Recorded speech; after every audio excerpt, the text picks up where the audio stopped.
की जय। जय ओम विष्णुपाद परमहंस परिव्राजकाचार्य श्रोत्र श्री श्रीमद् भक्तिवेदांत ठाकुर महाराज वृंद की गिरधराज श्रीमद् भागवतम की जय। निताय गौर प्रेमानंदे। All glory to the assembled devotees, all glory to the assembled devotees, all glory to the assembled devotees, all glory to Shri Guru Gauranga, all glory to Shri Prabhupada की जय। Om Namo Bhagavate Vasudevaya। Om Namo Bhagavate Vasudevaya। Om Namo Bhagavate Vasudevaya। We are reading from Śrīmad Bhāgavatam, Canto 4, Chapter 6, entitled Brahma Satisfies Lord Shiva. Text number 1 and 2. Maitreya Uvacha Atha Devagana Sarve Rudrani Kai Parajitaha Shula Pattisha Nistrimsha Gada Parikha Mudgharaihi Atha Devagana Sarve Rudrani Kai Parajitaha Shula Pattisha Nistrimsha Gada Parikha Mudgharaihi.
Maitreya Vacha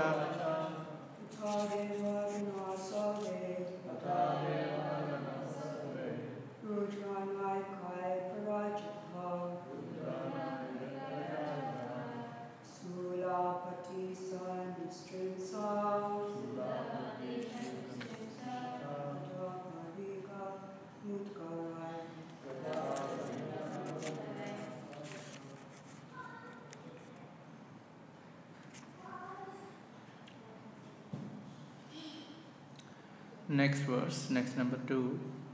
Sanchinna bhinna sarvanga satvika sabhya bhayakula savya bhuve namaskritya kasne naitan navedayan. Word to word translation, responsibly please. Maitreya Uvacha. Maitreya said. Atha. After this. Devaganaha. The demigods. Sarve, all. Ruddha Anikaihi, by the soldiers of Lord Shiva. Parajitaha, having been defeated. Shula, trident. Pattisha, a sharp-edged spear. Nistrimsha, a sword. Gada, mace. Parikha, an iron bludgeon. Mudgaraihi, a hammer-like weapon. Sanjinna bhinna sarva angaha, all the limbs wounded. Saritik sabhyaha, with all the priests and members of the sacrificial assembly. Bhaya akulaha, with great fear. Swayambhuve, unto Lord Brahma. Namaskritya, after offering obeisances. Kastyena, in detail. Etat, the event of Daksha sacrifice. Nyavedayan, reported. Translation.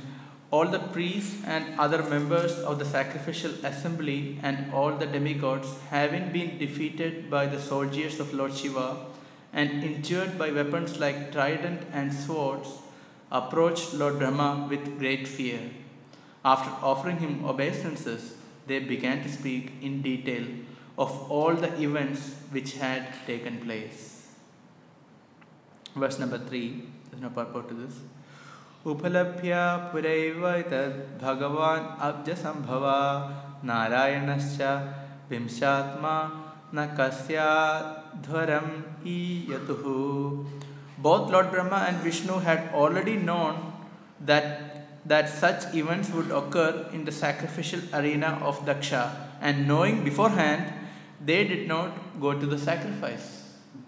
Purport by His Own Grace Bhaktivedanta Swami Srila Prabhupada. Srila Prabhupada ki. As stated in Bhagavad Gita 7:26, Vedaham samatitani vartamanani charjuna. The Lord says, I know everything that has happened in the past and is going to happen in the future. Lord Vishnu is omniscient, and he therefore knew what would happen at Daksha's sacrificial arena. For this reason, neither Narayan nor Lord Brahma attended the great sacrifice performed by Daksha. Verse number 4. Tat akarnya vibhupraha tejiyasi kridagasi kshemaya tatra sa bhuyan na parena bhubhushatam. When Lord Brahma heard everything from the demigods and the members who had attended the sacrifice, he replied, You cannot be happy in executing a sacrifice if you blaspheme a great personality and thereby offend his lotus feet. You cannot have happiness in that way. Purport. Lord Brahma explained to the demigods that although Daksha wanted to enjoy the results of fruitive sacrificial activities, it is not possible to enjoy when one offends a great personality like Lord Shiva. It was good for Daksha to have died in the fight because if he had lived, he would have committed such offenses at the lotus feet of great personalities again and again. According to Manu's laws, when a person commits murder, punishment is beneficial for him because if he is not killed, he might commit more and more murders and therefore be entangled in his fruitive lives for having killed so many persons. Therefore, the king's punishment of a murderer is appropriate. If those who are extremely offensive are killed by the grace of the Lord, that is good for them. In other words, Lord Brahma explained to the demigods that it was good for Daksha to have been killed. Mama Jnanatimidantasya Jnananjana Salakaya Chakshurunmilitam Yena Tasmai Shri Gurave Namaha. Jai Shri Krishna Chaitanya Prabhu Nityananda Shri Advaita Gadadhar Shri Vasadi Gaura Bhaktivedanta. Hare Krishna Krishna Krishna Hare Hare, Hare Rama Rama Rama Hare Hare. Hare Krishna. Here the first interesting point is that both Lord Brahma and Lord Brahma and Lord Vishnu knew about the consequence of the sacrifice and what is going to happen in the sacrifice beforehand. Because Brahma, and to that matter Lord Shiva and Vishnu are Trikalajna. They know past, present and future.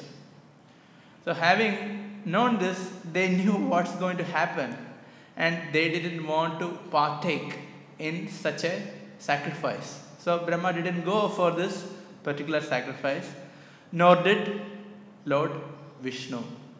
So it's mentioned in Bhagavad Gita.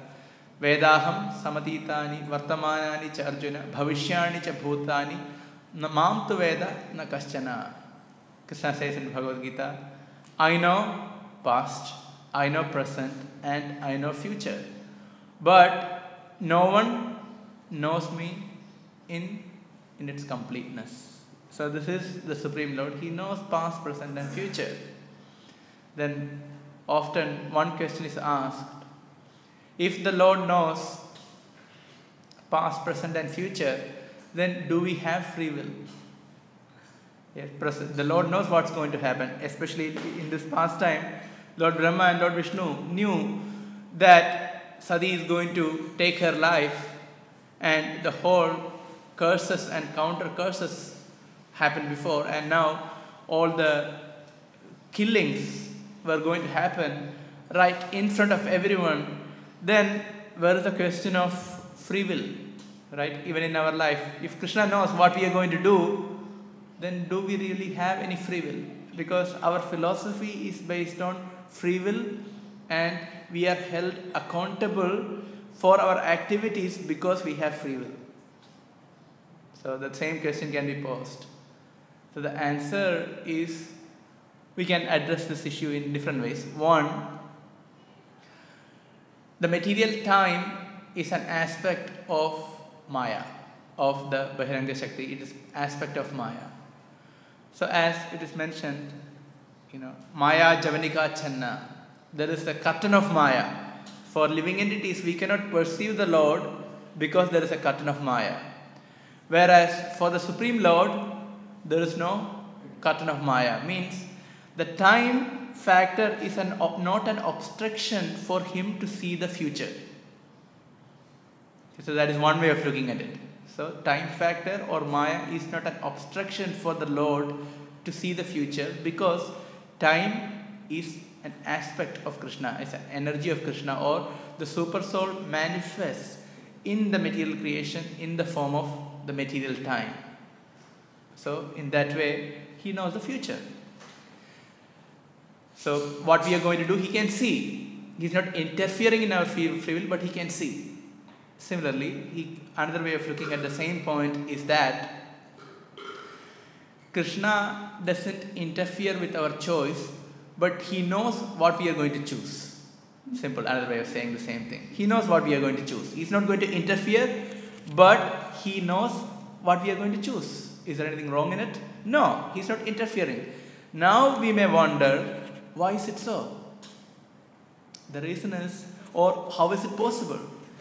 Say for example, Prabhupada gives the example, if somebody is sitting on a branch of a tree and he is cutting the root of the branch. So he's sitting on the branch and he's cutting root of the branch. Somebody is walking past, is telling that if you cut further, you're going to fall down. So he keep cutting. Then it is very obvious that he's going to fall down. So this, to our intelligence, it is very simple, right? It's very obvious. We can see if we do act like this, this is going to be the consequence. In the same way, from the point of view of the infinite intelligence of the Supreme Lord, our activities, the way we behave, it is predictable. He can directly see that. With his intelligence, he can see this is going to happen. So there are different ways we can see that the Lord, he knows the future, at the same time he doesn't interfere in our free will. So free will is there. Since we have the free will, we are accountable for our activities, and at the same time, even though we say we have the free will is dependent on our consciousness. It's not that we have infinite free will. If we want more free will, we need to develop our consciousness. The more we are Krishna conscious, more free will we have. So it is applicable in two levels. Even according to material piety, also free will varies. Say for example, classic example, if somebody is in Patal Loka, if somebody is in Naraka, or somebody is in a lower planet, many of the activities will not be very productive spiritually, right? It's very obvious because that is the choice one has. Say for example, in Kali Yuga, living in Kali Yuga is similar to living in a hellish situation. We don't have to go anywhere, we can go and we can see. Say, I'll give you an example. Say suppose if you are living in Australia, to do certain activity, say for example drinking, smoking or illicit activities, it is part of the life. You don't need a particular permit to do that because it is accepted as part of the culture. So now think of India maybe many years back, probably now, or a small village in India which is still pious. To engage in those activities can be a bit of a problem, right? So one's choice is restricted in one place, right, to do sinful activities, but other place it is accepted, right? Say certain places, man and woman, if they don't have a proper legal relation, they cannot live together. It is considered a problem. Even legally it is a problem, right? But here it's not a problem. So depending on one consciousness, where we can see there are different rules apply. There are different choices. Similarly, if you go from lower planetary system to higher planetary system, one's consciousness is different, and according to that, one has different degree of free will that one can exercise. So Lord Brahma has free will, and a person in a lower planetary system also has free will, but the range is different. So if one is completely materially conditioned, what's the free will? There is not much of a free will. Work hard, what work to do, or what kind of sinful activity to perform, right? That's the kind of free will. There is not much free will. But when one has bit more knowledge, if one comes to Krishna consciousness, one comes to at least come to the piety, one can distinguish between what is right and wrong. That is the quality of the mode of goodness. So the choices in the mode of ignorance, choices in the mode of passion, and in the choices in the mode of goodness, and choices in Krishna consciousness are different. Everywhere there is free will, but how much one can exercise free will is different. In ignorance, it will be about intoxication or self-destructive activities, harming others or oneself. Second, in the mode of passion, it will be about passionate activities, how to make more money, hard work, this way or that way, that's all. And also, the second form of passionate activities, indulgence between the opposite sex. So this is the mode of passion. Then in goodness, more activities which are philanthropic or good for oneself and others. And in Krishna consciousness, the choices are for helping spiritually oneself and others. So the free will varies according to the material modes and beyond. So we can choose, we can decide how much free will we want. We have that free will according to development of our consciousness, even materially, and then what to speak about developing our spiritual consciousness. So here we can see Daksha if he was already in the mode of passion, right? His activity, his sacrificial activity was not simply to please the Supreme Lord for unalloyed pure devotional service. The whole activity was a pious activity to get more power, more strength, and to increase his material opulence and strength and enjoyment. So that was the whole thing, was in the mode of passion. Then it was degraded to the mode of ignorance. So the actual sacrifice must be, the consciousness must be at least goodness. Okay, he was in some amount of goodness was there, but that is because that's otherwise one cannot perform sacrifice. But the motivation was in the mode of passion. Then it was degraded to ignorance by blaspheming devotees, and the whole scene became tamasic because there were curses and counter curses. And then you could see that Daksha became heartless in a way that even his own daughter committed suicide in front of him. Still, he was not moved a bit. So this is completely tamasic. So there is no even the mode of passion. It was completely tamasic. So the choice Daksha had was so limited. He couldn't do anything practically because his consciousness was influenced by the mode of passion. So he committed the great devotees. And since the Lord is beyond this, he can see everything. And a devotee, we cultivate our Krishna consciousness, and as we cultivate our Krishna consciousness, we come to a point, we choose what is more beneficial for ourselves and others. So if one is, as one progresses in Krishna consciousness, one tends to think what is pleasing Krishna the most. I have limited time, I have limited resources. That is life. So in this given time with the limited resources, in which way I can please Krishna the most? So that is the best use of our free will.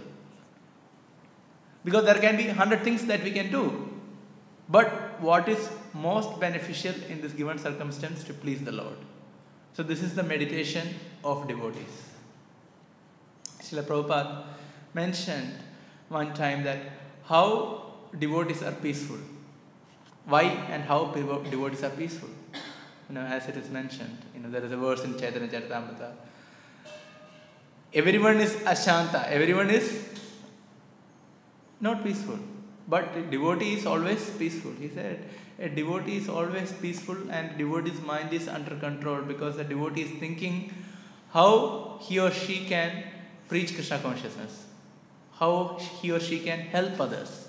In that way, devotee is absorbed in that thought, and because of that absorption, mind is controlled, senses are controlled, and mind is peaceful.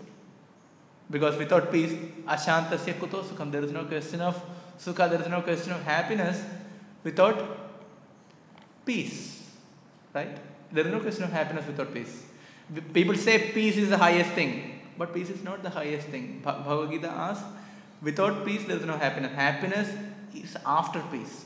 So peace is the precursor to happiness. And for that, first one has to control the senses, mind, then there is peace, and then there is happiness. Even talking from a perspective of material piety, what to speak of transcendental happiness. Now here Brahma makes a very important point that you cannot be happy in executing a sacrifice if you blaspheme a great personality and thereby offend his lotus feet. Chaitanya Mahaprabhu makes a very interesting point. He says, if someone offends my devotees, it is like somebody is taking a nail and poking on my body. So the Lord says, how can I feel any happiness or satisfaction if somebody is, nailing on my body? Or this is how when somebody is offending devotees of the Lord. So here Lord Brahma is feeling the same because one is actually committing offense at the lotus feet of the devotees. And Daksha did that and it got escalated and it finally led to even a murder. So then we can see that Daksha had to give up his own body because Daksha got the body of a god. Daksha was the most beautiful person. Can you imagine? When he entered the assembly, everyone got up. He was as brilliant as a sun. Except Brahma in the first sacrifice. Except Brahma, everyone actually got up. And then, now after having such a beautiful body and opulence, now he is getting the body of a god. Think about that. How beautiful is that? So he couldn't actually maintain his body. He had to commit suicide. Daksha actually committed suicide. He gave up his body. Out of humiliation, he felt very ashamed and he gave up his body. Then he had to wait for few manvantaras. I think 4 manvantaras. So this happened in the time of Swayambhuva Manu. Then at the time of Chakshusha Manu, he again got birth. So then he got birth as Daksha. Again he became a Daksha. He was a Prajapati again. But he realized that he didn't have the same power that he had in the first Manvantara as a son of Swayambhuva, as a son of Brahma. So in the time of Swayambhuva Manvantara. So at that time he went to perform austerities. So he performed austerities for a very long time, and then again Lord Vishnu appeared and then he got the power. Again, his sacrifice was not for pure devotional service, again for material opulence. Then what happened? he happened to again curse Narada Muni. So here he was blaspheming Lord Shiva, who is a Mahajan. Then Narada Muni, another Mahajan, he blasphemed Narada Muni also. So even after many Manvantaras, he didn't get reformed. Think about that. How the offensive mentality is. He had to offend Narada Muni. And of course, Narada Muni took it as a blessing. And he didn't get agitated because he's a great devotee. The curse was that you cannot stay at one place. You had to travel. Narada Muni took it as very good.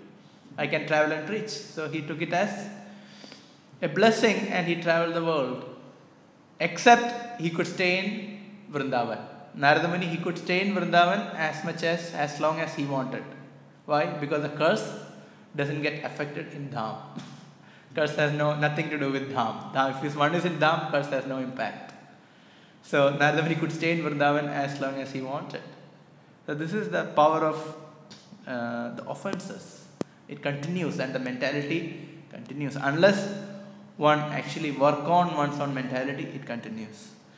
Here another very important point in the purport is that it's very practical. Now if you see, many countries are going against capital punishments. So there are many reasons for that. So we cannot say capital punishments are good or bad in the current context. Why? Because actually capital punishment is good according to Manu's law. Why? Because it is ordained by a pious, just king. So the whole justice system is fair. So in that context, if somebody does a murder or a very heinous activity, then it is good to go through the capital punishment, that he or she will get punishment and then he doesn't have to go through the same reaction again, and also he doesn't have to commit the same mistakes again and again. So it's a protection for the society and it's a protection for him. That punishment is given so he doesn't have to be punished again. So in a just, fair society, when the Manu's laws are upheld, it's the right thing to do. But we cannot say exactly what's happened in the current law system. We cannot say back and forth. We cannot really argue for back and forth. There is no clear answer to it. Why? Because many times the justice system in itself is correct. So how can we say that the right person is actually getting the capital punishment?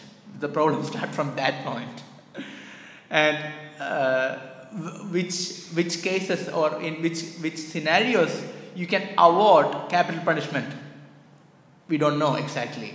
For that we had to refer to Manu's laws. So we cannot really argue for or argue against for capital punishment in the current society. We don't know. But in a case when the laws are properly applied and it is given by the proper authorities, yes, it is the valid system. It is helpful for the society and it is helpful for the individual. So that is the main theme of this purport. And I stop here and see if there are any questions or comments. Yes, ma'am. Can you speak a little bit more about the Trikalajna. Oh, that's a Lord Brahma. Lord Brahma, yeah, sure. Trikalajna means one who knows past, present and future. So there are many personalities, great personalities who can know past, present and future. Now, okay, of course the Lord, he knows present, past, present and future. So how it applies to great devotees? So for Brahma and for Lord Shiva, they know the future because they are already in touch with the super soul. Specifically, there is a mention in this coming verses in Śrīmad Bhāgavatam, the same canto. Lord Shiva, he is in touch with the super soul, so because he already is beyond the mode. Same with Lord Brahma. So they are not affected by Maya, so they can know the future. Now, for devotees, why do they need to know the future? For the Lord, he knows the future. In one sense. In one sense, he may not know also. If he has to perform pastime, if he needs the excitement of pastime in Vrindavan, then Yogamaya covers so that Krishna can have excitement. If Krishna is already thinking that, okay, I know this pastime is going to happen, So these people, they know the rain is going to come. I know I'm going to lift the Govardhan hill. I know what's going to happen. I know what these devotees are going to feel. If Krishna knows, if everything is coming to his mind, then there is no excitement. If Krishna is having a wrestling match and Krishna already knows, Krishna as such, yes, Krishna knows everything, but if Yogamaya doesn't cover, Krishna already knows, okay, I'm going to get defeated. Then where is the fighting spirit? So Yogamaya is there. Yogamaya covers that. Understand? So Yogamaya covers that. But in other sense, yes, in the form of Super Soul, in the form of Vishnu, he knows everything. So for Brahma knows because he's in touch with the Super Soul. Shiva knows because he's in touch with the Super Soul. Now, the question is, how much a great devotee knows about past, present or future? So that is dependent on their service. The Lord reveals to a devotee past, present or future depending on their service. If that is required for their service, then the Lord awards. Say for example, often this question is asked about the Guru. The Guru knows everything about the disciple. Guru knows what instruction to give to the disciple. So we understand Guru knows, he has to know everything. So how it works? So Krishna makes Guru know whatever he needs to know to give the right instruction. Understand? In that way, even Guru is in touch with the Super Soul. So that's why the Guru is known as an expansion of the Chaitya Guru. The external Guru is considered as an expansion of the Chaitya Guru, means Chaitya Guru is the Super Soul within the heart, because the Guru is in touch with the Super Soul and Krishna, of course. So they reveal what is required for a devotee to guide, to help. Is that right? Thank you. Any question? Anyone? Okay. Just curious. Yeah. What happens to the soul, for example, Daksha, from first one of that or next one? Where was he? He didn't have any body. Yes, nothing is mentioned. Nothing is mentioned here, so we don't know. Generally, living entity goes from one body to the next. So it's not mentioned here, but generally, as in the 10th canto of Śrīmad Bhāgavatam, in the 2nd chapter, it's mentioned the example of a worm, or which I can't remember exactly what kind of bug it is, which is long like this, it goes like this, one to the next. Have you seen that? I saw very recently, moving like this. Can you see that? Just goes like this. Yeah, exactly. So this is the example given to explain the transmigration of a living entity from one body to the next. So it is mentioned when the next body is ready, when it fixes the next, when other body is ready, then he actually leaves this body. So in that way, the living entity moves from one body to the next. So generally, yes, when the next body is ready, then he leaves the current body. And in between time, not in this case, generally, if there is a body less that time, one is ghost existence. There is one existence, ghost existence. Second is hellish punishments. These are the two cases where, of course, subtle body is there, but there is no body which is being awarded specifically for a function. So these are the two cases, other than the bodiless state, we can say. These are the two cases. Yes, Prabhu. If a person knows that something bad is going to happen, Yeah. it is his responsibility, so to speak, to prevent it. Like Prabhupada gives an example, if a child is trying to put his finger in the fan, we unplug the fan and say, okay, go ahead and do it. So in this case, if Lord Brahma, Lord Vishnu knew what's going to happen, they should have tried to do something to prevent disasters. In this case, Brahma knew what's going to happen. Two things are there. One is, it's a pastime. That's why it is in the pages of Śrīmad Bhāgavatam. It's a learning. Second, they knew how to resolve the problem also. So after this, Lord Brahma satisfies Lord Shiva, and everyone is given proper punishments. Right? Everyone is given proper punishments, and pacify the situation, and the world functions, goes on as normal. And Sati, because of her attachment for Lord Shiva, she quits her body thinking about Lord Shiva, and she gets the body as Parvati, and again worship Lord Shiva and becomes Lord Shiva's wife, consort. So yes, they know how to resolve the problem also. So in the overall scenario, Sati burning herself is not a big deal. It's going to happen. It's just part of the overall drama of the whole scene. It's okay, even if they do it, because they already know the plot. There are different lessons one can learn from pastimes. It can be viewed in different ways. For example, Srishti is a Leela. The whole Srishti is a Leela. From the Krishna, it's called Srishti Leela. It means a pastime. And we are suffering, and we are saying it's a pastime. Yes, from a Lord's point of view, it has an aspect of pastime. It's Lord's Leela. So the things can be looked from different perspectives. And we get different learnings when we look at the pastime in different perspectives. So when we understand the pastime of Sati, we understand how we shouldn't commit offense to devotees. And we can see all the consequences, everything. And of course, the Lord and Brahma is allowing that to happen. Then we can even question Lord Vishnu also. Why Lord Vishnu is allowing to happen all this nonsense in this world? Yes? Yes or no? Yes, we can ask why people are killing each other. Why Krishna is allowing all this thing to happen? Why he is not interfering, stopping everything?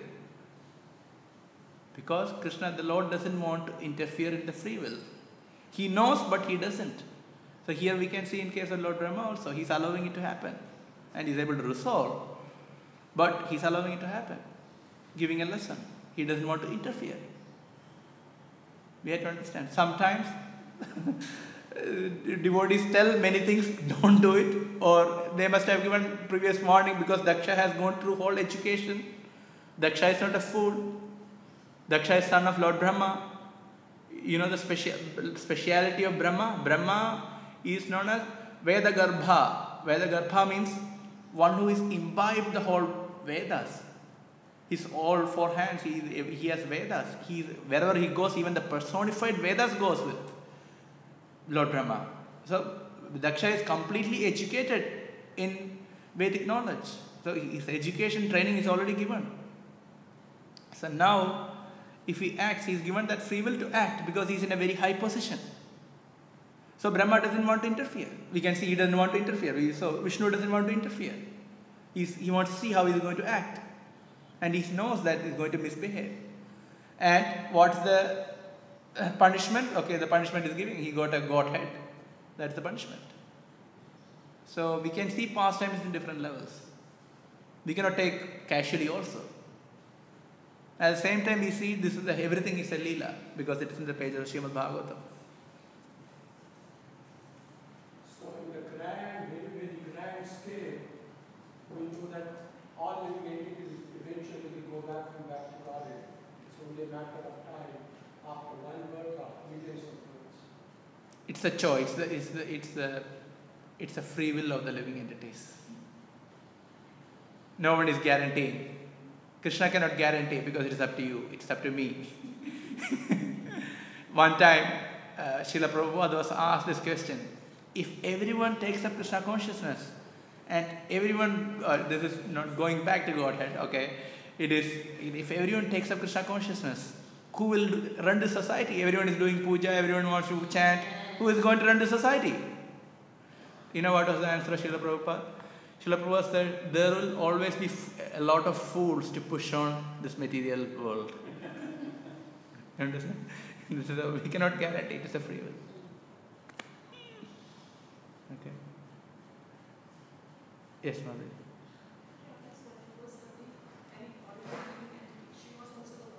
Yeah, she's not an ordinary living entity. She is Durga. Sati is Durga. So she also knew what she was. Yeah, of course. They are acting. If you consider Sati, that's another example.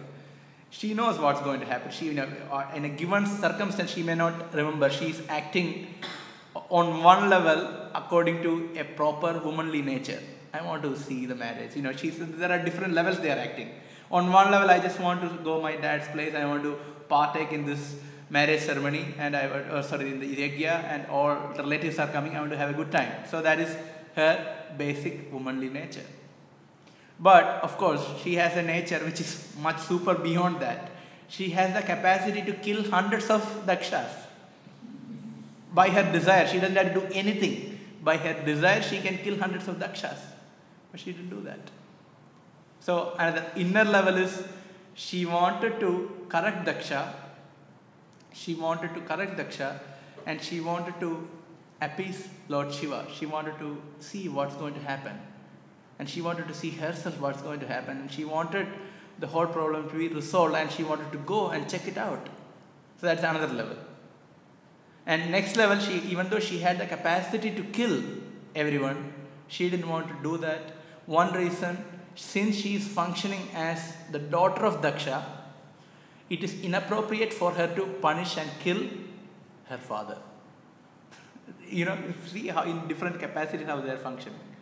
And if she kills, another reason is people may think that, or Shiva may be further criticized that Shiva didn't have the capacity to kill Daksha, so Lord Shiva sent Sati to kill Daksha. So she didn't want criticism for her husband. So she thought, and then third, next level, she thought, I am a woman. She considered, I am a woman, and as a woman, I am very low class. I am a Shudra. She was thinking like that. She's not. She's on the highest level, but out of humility, she thought like that. So for Shudra, if someone hears blasphemy, then one is allowed to commit suicide. So I will commit suicide. See, there are different levels, she thought. This is a very multiple levels of reasons are there in this. And then she committed suicide. Yeah. She knew, of course, she knew what's going to happen. She knew, she thought about her husband. She got the next body. Again, her mind was focused on Lord Shiva. Continued. And now we worship her as Parvati. So she is worshipped more as Parvati than Sati. Why? That's why the question is asked in the previous chapters. Why Sati doesn't have any children? Sati doesn't have any children. Because she took her life away prematurely. So as Parvati, then she unites with Lord Shiva, and then we see the children of Lord Shiva and Parvati. So, not ordinary, not to be imitated, not to be seen as very low, rather we had to get the lessons. So that's the whole point mentioned. And the essential point, not to offend the devotees, as simple as that. Okay, I think we need to stop, discuss later. Thank you very much. Śrīmad Bhāgavatam ki, Śrīla Prabhupada ki.